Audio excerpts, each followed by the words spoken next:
कि बात कुछ ऐसी कहो कि जचनी चाहिए। बस तालियों से शुरुआत कर देना मुन्ना बैटरी को कि बात कुछ ऐसी कहो कि जचनी चाहिए। उस बात का एक एक शब्द भी हमें वजनी चाहिए। और पहली, दूसरी और तीसरी लहर के बाद भी आप और हम जिंदा हैं, तालियां इस बात पर भी बजनी चाहिए। कोरोना के टाइम पे कई तरीके की आपने बहुत कोरोना के टाइम पे मदद करी, हकीकत कर, लेकिन कोरोना के टाइम पे कई तरीके की स्थितियां बनी है। सही कहा, पहले अपना देश कृषि प्रधान देश हुआ करता था। आदरणीय कृषि मंत्री जी बैठे हैं, पहले अपना देश कृषि प्रधान देश हुआ करता था। कोरोना आया तो उसके बाद पता चला कि अपना देश डॉक्टर प्रधान देश भी है, क्योंकि जितने डॉक्टर हॉस्पिटल के अंदर नहीं थे उससे ज्यादा तो व्हाट्सएप पे ज्ञान परोस रहे थे। और ऐसा ऐसा ज्ञान परोस रहे मंत्री जी, क्या ऐसा ऐसा ज्ञान परोस रहे, कोई कह रहा नाक में नींबू निचोड़ लो, फिर एक और आया बोले नाक में काला नमक डाल लो, फिर तीसरा आया बोले नाक में पानी की नली छोड़ दो। मैंने तीनों एक साथ कर लिए। बाद में मेरी पत्नी बोली कि अगर आप इसमें सोडा और डाल लो तो नींबू की शिकंजी आपकी नाक में ही तैयार हो जाएगी। अरे तालियां तो अगली बात पे बजाना। मैंने पत्नी को कहा कि अगर तू पीने को तैयार है तो मैं ये भी करने को तैयार हूं। मतलब लॉकडाउन के दौरान तो ऐसी ऐसी स्थिति हुई, बड़ा अशोक चारण यहां बैठा हुआ, मेरा बहुत प्रिय भाई है, लेकिन वीर रस का कवि, लेकिन हालत खराब हो जाती है हमारी को। जैसे ही अनलॉक हुआ, कोरोना वॉरियर्स के सम्मान के कार्यक्रम में मुझे बुलाया है देवास में, कोरोना वॉरियर्स के सम्मान के कार्यक्रम में मैं भी चला गया जोश जोश में। उस दिन अपनी चाइना से झड़प हो गई थी, तो मैंने 4 पंक्तियां बिल्कुल चाइना वालों पे गरम गरम पड़ दी, बिल्कुल 4 पंक्तियां कि जब शेरे हिंद की सेना में कुछ महाराणा ही जाग गए। मोदी जी गए थे बॉर्डर पर देखने के लिए कि जब शेरे हिंद की सेना में कुछ महाराणा ही जाग गए, बिन हथियारों के लगा के वो हाथों से गोले दाग गए। वो टाइगर ने जब रखा कदम यूं अपने ही अंदाज में, तो चीनी गीदड़ रणभूमि से जान बचाकर भाग गए। इसमें ताली बजाने वाली कोई बात नहीं थी। मैंने कहा कि आपको ताली बजाने के लिए, मैं तो ये बता रहा कि मैंने जैसे ही पंक्तियां पढ़ी तो वहां भीड़ में से निकल के एक आदमी आया और उसने मेरे खून से तिलक निकाल दिया। मैं भी खुश हो गया। मैंने कहा आज तो मेरा बहुत बड़ा सम्मान हो गया, बड़े कवियों की लिस्ट में मेरा भी नाम आ गया। मैं खुशी खुशी घर पहुंचा तो सुबह ऐसे ही आयोजक का फोन आया मेरे पास, बोले भाई साहब घर पहुंच गए क्या? मैंने कहा पहुंच गया हूं। बोले अब घर में ही रहना। मैंने कहा क्यों? बोले जिसने आपके तिलक निकाला था नहीं वो पॉजिटिव आ गया है। मतलब हिंदुस्तान में हंसने के लिए कहीं जाने की जरूरत नहीं पड़ती यार, अपना हिंदुस्तान है यहाँ पे, मतलब हंसने के लिए कहीं जाने की जरूरत नहीं पड़ती, हकीकत कह रहा हूँ। और अभी तो एक तो ये, इसको थोड़ी देर इधर कर लो आप साइड में, बहुत बढ़िया। अभी ये बहुत डरावनी चीज है, और जितनी विज्ञान प्रगति कर रहा है उससे ज्यादा खतरनाक चीज है। मेरे को तो अभी ये घटना सुनना अशोक भाई, अभी एक घटना मेरे को मालूम पड़ी। वहां शादी ब्याह में टीवी पे स्क्रीन चल रही, आजकल ये चलता है ड्रोन भी उड़ाते हैं। शादी ब्याह में ऐसी टीवी पे स्क्रीन चल रही, इधर वरमाला चल रही, वर दूल्हा, और उधर के वरमाला चल रही, वो भी स्क्रीन पे चल रहा। एक खुरापाती आदमी ने जाके उस ड्रोन वाले को कह दिया, बोले पूरी धर्मशाला का फोटो ले ऊपर ले जाके थोड़ा। तो वो भी ड्रोन वाला भी जोश में आ गया, जैसे ही ऊपर ले गया ड्रोन को, तो वहां छत पे वो बयान जी अकेले में बयान जी को वो श्रीखंड खिला रहे हैं।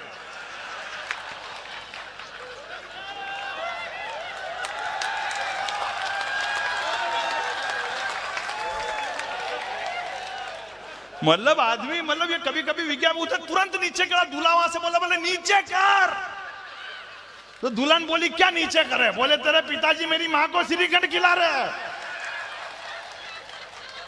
हंसने के लिए हिंदुस्तान में कहीं जाने की जरूरत नहीं पड़ती। और ये भाषा का खेल होता है, टाइमिंग का खेल होता है, टाइमिंग का खेल। कवि सम्मेलन केवल टाइमिंग का खेल है और कुछ भी नहीं, और उसमें भाषा सबसे मायने रखती है। अभी कर्नाटक में राहुल जी वो कर्नाटक जीत गए, दूसरे दिन एक का फोन आ गया कन्नड़ भाषा में, बोले लिम्डा डोजरस टेल मी हष्टपुष्ट कोक्लिक बूमरा। अब वो जाने के जीत की बधाई दे रहा होगा, तो उन्होंने भी बधाई देकर ना फोन काट दिया। वापिस फोन आया थोड़ी देर बाद, वापिस बोले लिम्डा डोजरस टेल मी हष्टपुष्ट कोक्लिक बूमरा। तो जाने के दूसरे का फोन आ गया, फिर बधाई दे दी। तीसरी बार फिर फोन आया, बोले लिम्डा डोजरस टेल मी हष्टपुष्ट कोक्लिक बूमरा। तो उन्होंने पीए को फोन दिया, वो समझते तो ही नहीं भाषा, उन्होंने पीए को फोन दिया, बोले देख तो ये क्या कह रहा? बोले कुछ नहीं कह रहा है, कंपनी वाले का फोन है, बोले कल बैलेंस डला लेना, खत्म हो जाएगा आज। तालियां आनी रही बढ़िया वाली, जरा पीछे तक हाथ खड़े करके बताओ एक बार जरा। मतलब हंसने के लिए मेरे भाई हिंदुस्तान में कहीं जाने की जरूरत नहीं पड़ती, ये केवल टाइमिंग का खेल होता है। लेकिन हकीकत कह रहा हूं, मैं प्रणाम करना चाहता हूं, केवल 2 पंक्तियों से इस कवि सम्मेलन की शुरुआत करना चाहता हूं। बड़े लोग मेरे सामने बैठे हुए हैं, हिंदुस्तान के वो हीरो नहीं है जो बंबई से आकर हमारे फिल्में हमें दिखा रहे हैं। हिंदुस्तान के असली हीरो कौन है? केवल एक बड़े व्यक्ति के सम्मान में पंक्तियां पढ़ के अपने काव्य पाठ की शुरुआत करना चाहता हूं कि हिंदुस्तान के हीरो वो नहीं है जो फिल्मों में आते हैं। हिंदुस्तान के असली हीरो के 4 पंक्तियां पढ़ता हूं और इस सदन की सबसे बड़ी तालियां देखना चाहता हूं कि हमारे हिंदुस्तान के असली हीरो कौन है। कि तपता सूर्य जिसके ललाट पर चमकता था, बड़ी तालियां देखना चाहता हूं इस सदन की, कि तपता सूर्य जिसके ललाट पर चमकता था, शौर्य का लावा जिसकी भुजाओं में उबलता था। ये मालवा के लोग हैं, अपने मालवा के लोगों की खासियत ही अलग होती है। हमारे यहाँ का आदमी एकदम सीरियस हो जाता कभी भी किसी भी मैटर पे। वो पहले एक बार रामलीला होती थी अपने यहाँ पे, वो एक बार रावण और अंगद का संवाद करवाना, मालवी भाषा समझ में आ जाएगी, कोई टेंशन तो नहीं आएगी। क्यों नहीं? आप कौन सा लंदन में बैठे हुए हो? बैठे तो आप भी हिंदुस्तान में ही, मालवा का आप भी मालवा के, आप नहीं समझोगे तो कौन समझेगा मेरी भाषा को यार। वो अपने यहाँ रामलीला करानी, रामलीला, वो रावण और अंगद का संवाद करवाना। वो अंगद बीमार पड़ गया तो दूसरे को पकड़ के लेके आए, और जिस अंगद को पकड़ के लेके आए वही रावण के रिश्तेदारी में भतीजा लग रहा है, और उनके चल रहा खतरनाक प्रॉपर्टी विवाद। अब वो जैसे अंगद पहुंचा, देखना मालवे का आदमी कहां जाके सीरियस होता है और कैसी भाषा में फिर जवाब देता है। वो जैसे रावण के दरबार में पहुंचा अंगद, तो रावण बोले दुष्ट वानर, हम तुम्हें हमारे सदन में बैठने की इजाजत नहीं दे सकते। अब वो अंगद तो पहले ही भरा हुआ काका जी के प्रति, तो वो शुरू हुआ, बोले हाँ बैठवा की भी जगह मत दो, खेत पे जावा को रस्तों भी मत दो, कूड़ा को सब पानी थे वापरी रहे हो, तो मैं कहीं सोयाबीन काटवाने पैदा हुआ कहीं। मतलब मालवे का आदमी कहां जाके सीरियस होता है। तब पंक्तियां पढ़ता हूं कि तपता सूर्य जिसके ललाट पर चमकता था। बड़े लोग बैठे और लगे आपको कि हिंदुस्तान के असली हीरो ये हैं, तो आपकी बड़ी तालियां देखना चाहता हूं कि तपता सूर्य जिसके ललाट पर चमकता था, शौर्य का लावा जिसकी भुजाओं में उबलता था। खौफ का दृश्य कुछ ऐसा था उस बलशाली का कि रण में भरते हुंकार पूरा रणक्षेत्र दौड़ता था। अरे महान काल के रूप में जिसकी फैली इतनी ख्याति थी, तलवारें जिसे छू न सकी वो राणा प्रताप की छाती थी। तलवारें जिसे छू न सकी वो राणा प्रताप की छाती थी। आप बिल्कुल भी टेंशन मत,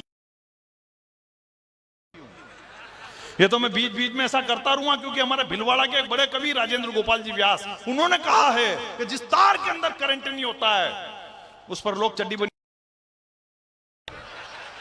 इसलिए मैं बीच बीच में दोनों ही तरह के खेल करता रहूं। आप बिल्कुल भी टेंशन मत लेना, अपन हास्य रस के कवि है। ये जितने लोग यहाँ बैठे हैं जो मोबाइल से वीडियो बना रहे, थोड़ी देर के लिए बंद कर लो।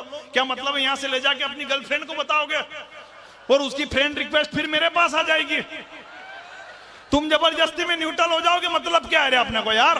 अच्छा फेसबुक भी चलाते होंगे, कितने लोग चलाते फेसबुक? जरा पूरा हिंदुस्तान ये इंटरनेट पे दिखा रहे फेसबुक का नया खेल।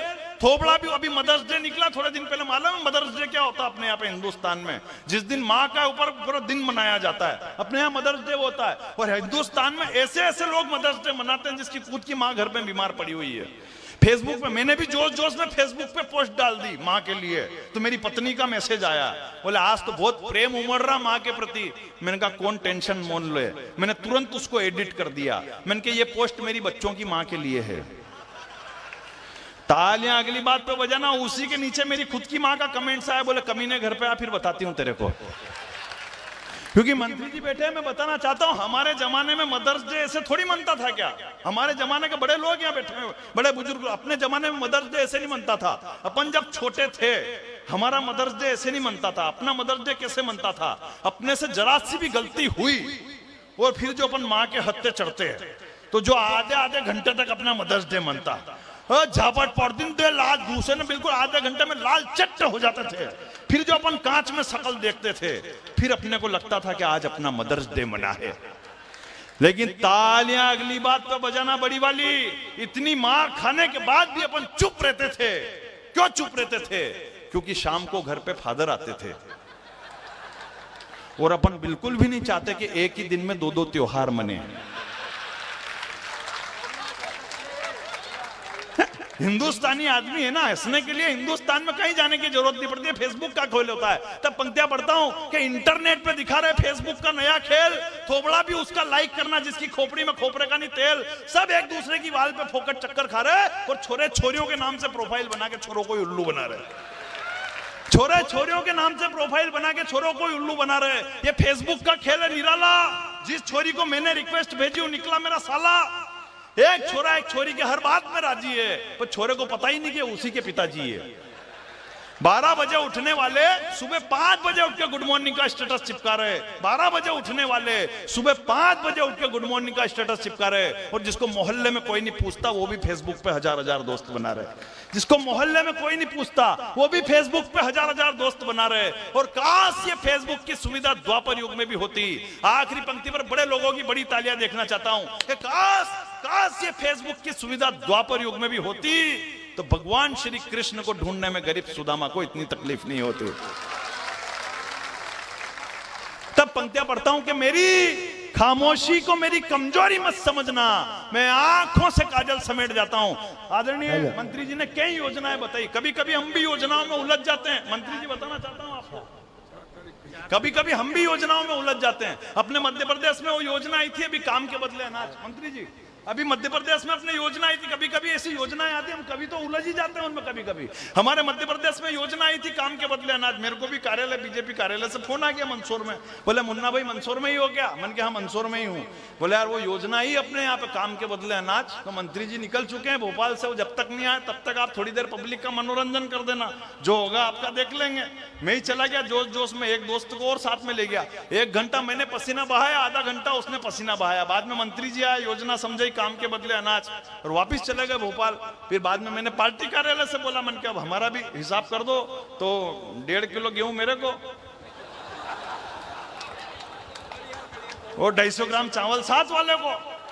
मैंने कहा सर ये क्या है? बोले बेटा योजना यही तो थी काम के बदले अनाज। तो कभी कभी हमारे साथ भी योजना में हो जाता। तब पंक्ति बताऊं कि मेरी खामोशी को मेरी कमजोरी मत समझना, मैं आंखों से काजल समेट जाता हूं। और माइक पर आते ही अगर घनघोर तालियां ना बजे तो मैं वापस बैठ जाता हूं।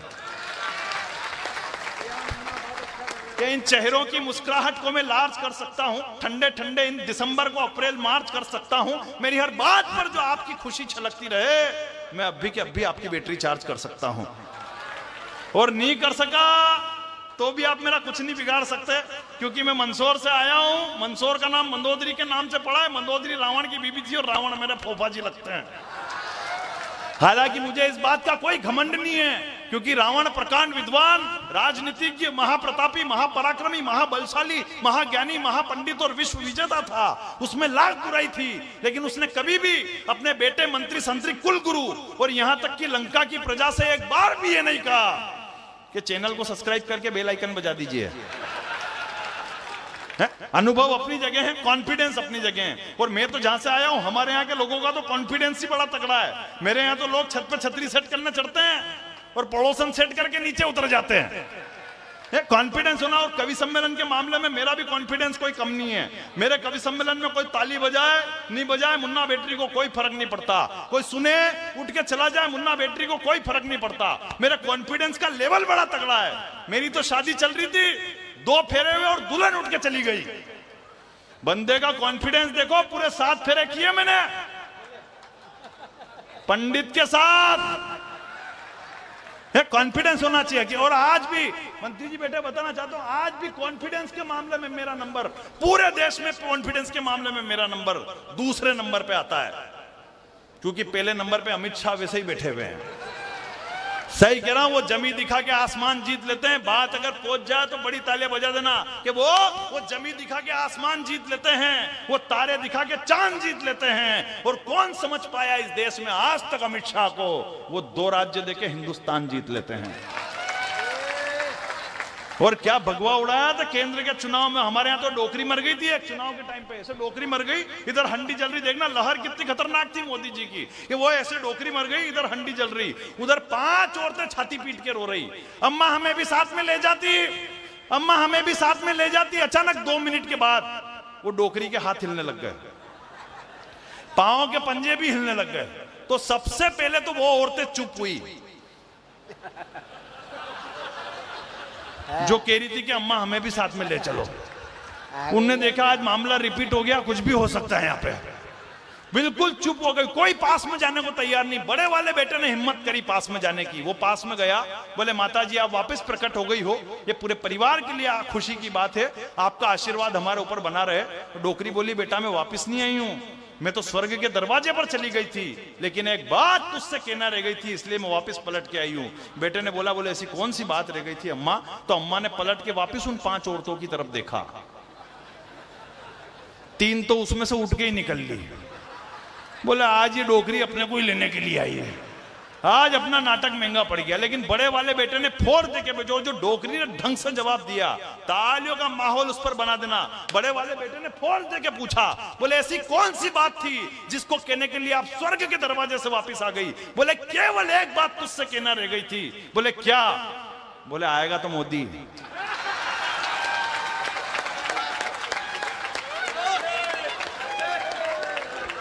जरा बजानी है तो बढ़िया वाली बजाओ जरा।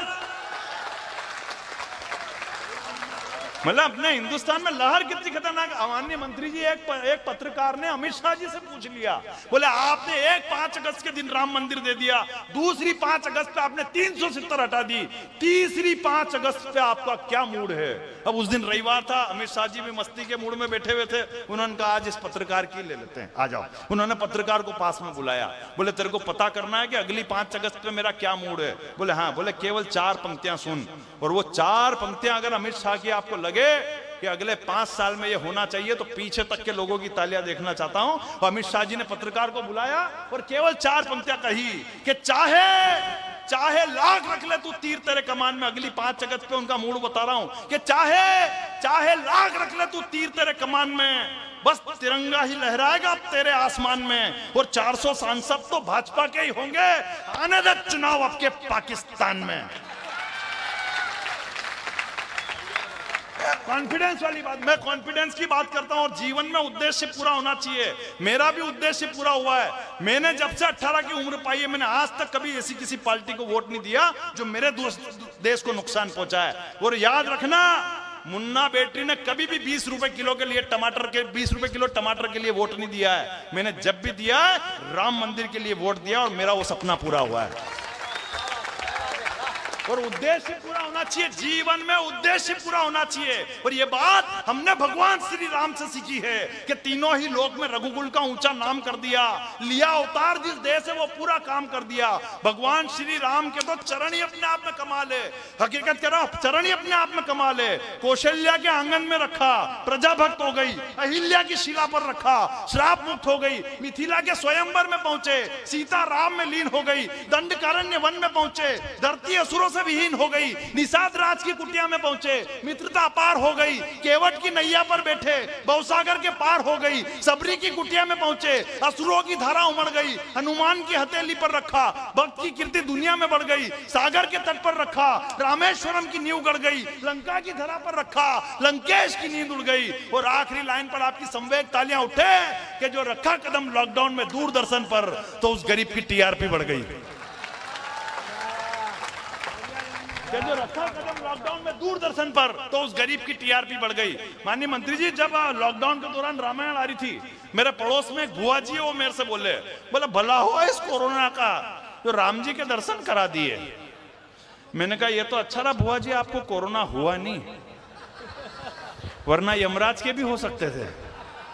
लॉकडाउन के दौरान तो कई तरीके की स्थिति, समय की अपनी मर्यादा है, मुझे समय का भी ध्यान रखना है, लेकिन समय की अपनी मर्यादा। लेकिन अकेले बताना चाहता हूं कि लॉकडाउन के दौरान कई तरीके की स्थिति हुई। जब लॉकडाउन के दौरान रामायण आ रही थी, लॉकडाउन के दौरान नवरात्रि आई थी बीच में, लॉकडाउन के दौरान मैंने हिम्मत करी, मैं कॉन्फिडेंस का कवि हूं, मैंने हिम्मत करी घर से बाहर निकलने की। मैं जैसे ही घर से, मैंने कहा आज माता जी के दर्शन करके छोड़ूंगा। मैं जैसे ही घर से बाहर निकला, हमारे यहाँ गांधी चौराहे पे 2 लट्ठे पड़े पुलिस वालों के, लेकिन कॉन्फिडेंस का कभी हिम्मत नहीं हारी। मैं घर पे जैसे ही माता जी के मंदिर में पहुंचा, माता जी मंदिर में थे ही नहीं।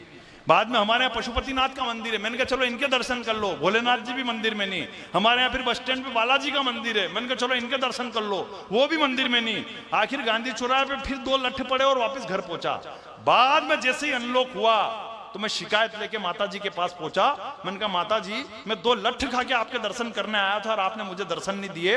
तो माता जी बोले कि बेटा फुल लॉकडाउन लगा हुआ था, किसी के भी घर में रुपये पैसे की कोई कमी नहीं आ जाए, इसलिए मैं लक्ष्मी का रूप धारण करके लोगों के घरों में विचरण करने चली गई थी। उसके बाद में भोलेनाथ जी के पास पहुंचा। मैंने कहा भोलेनाथ जी मैं 2 लट्ठ खा के आपके दर्शन करने आया और आपने मुझे दर्शन नहीं दिए। तो भोलेनाथ जी बोले कि बेटा मैंने सर पे गंगा विराजित कर रखी है, किसी के भी घर में पानी वानी की कोई कमी नहीं आ जाए, इसलिए मैंने नगर पालिका का काम संभाल रखा था। तालियां तो अगली बात पर उठेगी आपकी कि मैं फिर डायरेक्ट बालाजी के पास पहुंचा। मैंने कहा बालाजी न तो अभी सीता जी को ढूंढने जाना था, न किसी रावण की लंका में आग लगानी थी, मैं 2 लट्ठ खा के आपके दर्शन करने आया और आपने मुझे दर्शन नहीं दिए। तो बालाजी बोले कि बेटा जो गांधी चौराहे पे तेरे 2 लट्ठ पड़े थे नहीं, वो पुलिस वाले के रोल में मैं ही था। ईश्वर किस रूप में आ जाए मालूम नहीं पड़ा, लेकिन इस सदन की सर्वाधिक तालियां उठे कि जिस दौर में एक बेटा अपने बाप को हाथ लगाने को तैयार नहीं था, इन्हीं पुलिस वालों ने उन्हें शमशान तक पहुंचाया है। ईश्वर किस रूप में आ जाए मालूम नहीं पड़ता। इंसाफ नहीं मिलेगा यहां लिखने से मोबाइल में, इंसाफ नहीं हम पुलिस वालों के ऊपर कुछ भी कर दें, लेकिन हकीकत तो यह है कि जब मुसीबत आती है तो सबसे ज्यादा वही काम आते हैं। तब पंक्तियां पढ़ता हूं कि इंसाफ नहीं मिलेगा यहां लिखने से मोबाइल में। किसी बेटी के साथ जब हिंदुस्तान में कोई दुराचार हो जाता है तो हम केवल फेसबुक पर अपनी एक पोस्ट डाल के अपने कर्तव्य की तीसरी कर लेते हैं, लेकिन इस हिंदुस्तान में होना क्या चाहिए। मैं 4 पंक्तियां पढ़ता हूं और हरदा की बड़ी तालियां देखना चाहता हूं। अगर आप भी चाहते हैं कि हिंदुस्तान में अब ये होना चाहिए तो आपकी तालियां देखना चाहता हूं कि इंसाफ नहीं मिलेगा यहां लिखने से मोबाइल में। अब वही करना है जो होता है अरब और इजराइल में। वो चाहते हो कि सुरक्षित रहे बेटियां इस देश में, तो बलात्कारियों को निपटा दो हैदराबाद स्टाइल में। पुलिस अपना काम ईमानदारी से करना चाहती है, लेकिन दुख तो तब होता है जब पुलिस के ऊपर पत्थर फेंके जाते हैं, थूका जाता है, और कोई पुलिस वालों को भी कोई कम टेंशन नहीं होती है, उनके भी खतरनाक टेंशन होती है। पिछली केंद्र की सरकार में तो एक मिनिस्टर साहब ने घोषणा कर दी थी, बोले अब जो खुले में शौच करने जाएगा उसे पकड़ के अंदर बंद कर देंगे। कौन कर रहा बंद? मिनिस्टर साहब आ रहे बंद करने कि गांव के लोग एक दूसरे को करेंगे करना। बेचारा इन पुलिस वालों को इनके जीवदोरी कितनी टेंशन हो गई। सुबह 5 बजे मुखबिर का फोन आएगा कि भेड़िया खेत की वागड़ पे बैठा आके गिरफ्तार करो ने। वो अगर ढीले ढीले पहुंचे ने भेड़िया निपट ले तो वाह क्या और ज्यादा टेंशन। उसको भी लोन सबूत भी तो को ने। वो अगर थाने पे जाए नट जाए कि ये मेरी है ही नहीं। हंसने के लिए हिंदुस्तान में कहीं जाने की जरूरत नहीं। हम तो क्या डैमेज कंट्रोल वाले लोग हैं। सही कह रहा हूं, हकीकत कह रहा हूं। मेरे मोहल्ले में राम कथा हुई। अपने यहाँ हिंदुस्तान में डैमेज कंट्रोल सबसे ज्यादा होता है, और हम कभी क्या है, हम सब डैमेज कंट्रोल करने के मामले में माहिर है। आज तो खैर ये भाजपा का कवि सम्मेलन है, आपके अपने घर का कवि सम्मेलन है, मंत्री जी का कवि सम्मेलन, मुझे कोई टेंशन नहीं है। लेकिन हम कवियों के बहुत ज्यादा टेंशन होती है। 90% कवि भाजपा वाले होते हैं। उधर राजस्थान में कांग्रेस की गवर्नमेंट है, उधर हम जाते तो हमारी हालत खराब हो जाती है। सही कह रहा, जिस आयोजक को देखो वही हमको होटल में आके चमका के जाता है। राहुल गांधी के खिलाफ अब हमारे टेंशन के कौन से मंच पे क्या काम करना। पिछली नवरात्रि में तो 20-20, 25-25 कवि सम्मेलन, हमें ही मालूम नहीं पड़ रहा कौन से मंच पे क्या काम करना है। एक मंच पे तो मैं जाके भूल गया, मैंने जाते के मैं जो राहुल जी को उधेड़ना शुरू किया, और सामने से अध्यक्ष जी बैठे हुए और ऐसे ऐसे कर रहे हैं। अच्छा, मेरे को लग रहा है कि इनको मजा आ रहा, तो मैंने और उधेड़ना शुरू किया। फिर नीचे से एक पर्ची आई, बोले बेटा मंच कांग्रेस का है, आज पेमेंट लेके जाएगा कि अटैची भी यहीं छोड़ के जाएगा। तो मैंने तुरंत डैमेज कंट्रोल किया, और जो डैमेज कंट्रोल किया, तालियां उस बात पे बजा देना, मैंने तुरंत डैमेज कंट्रोल किया। मैंने कहा राहुल, अगर 97 पे आउट नहीं होता तो भारत आज वर्ल्ड कप जीत जाता है। बोला हम तो डैमेज कंट्रोल करने में, हालांकि देखो मुझे भी उस व्यक्ति के लिए डैमेज कंट्रोल करना पड़ा जिसने पूरी पार्टी को ही डैमेज करके रख रखा है। अभी उत्तर प्रदेश के चुनाव में राहुल जी ने मंच से घोषणा कर दी, बोले मैं पांडव हूं बाकी सब कौरव है। मंच से घोषणा करी, बोले मैं पांडव हूं बाकी सब कौरव है। तो पूरे बीजेपी के लोग उनके पीछे पड़ गए, बोले कैसे कह दिया अपने आप को आपने पांडव, कैसे कह दिया अपने आप को आपने पांडव। तो राहुल जी ने पीए से पूछा कौन थे रे पांडव, तेने बुलवा तो दिया मेरे से, अब मेरे को तो ध्यान ही नहीं कौन थे पांडव। तो पीए ने बताया सर ये पांडव जो थे महाभारत के एक पात्र थे। बोले नहीं, दिखाओ मेरे को कौन थे पांडव। आखिर कार्यालय पे टीवी मंगाई गई, टीवी के अंदर महाभारत चलाई गई। अब संजोग से वो वाला दृश्य चल गया, इधर पांडव मुंह लटका कर बैठे हुए, इधर द्रौपदी की साड़ी खींची जा रही, ऊपर से ऐसे करके भगवान श्री कृष्ण साड़ी दे रहे। तो ये दृश्य देख के राहुल जी को गुस्सा आ गया, बोले ये क्या दिखा रहे हो मेरे को, एक महिला की साड़ी खींची जा रही है और ये 5 मूर्ख मुंह लटका कर बैठे हुए हैं, कौन है मूर्ख।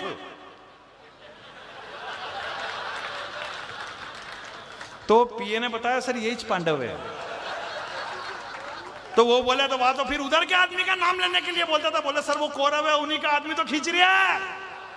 तो तालियां अगली बात पे बजा देना बड़ी वाली। वो बोले कि वहां तो वो जो ऊपर से साड़ी दे रहे उनका नाम लेने के लिए बोल देता है। बोले सर वो पूरी दुनिया के सम्राट है, आपके एक के फोड़े पड़ रहे उनके 16,108 है। जान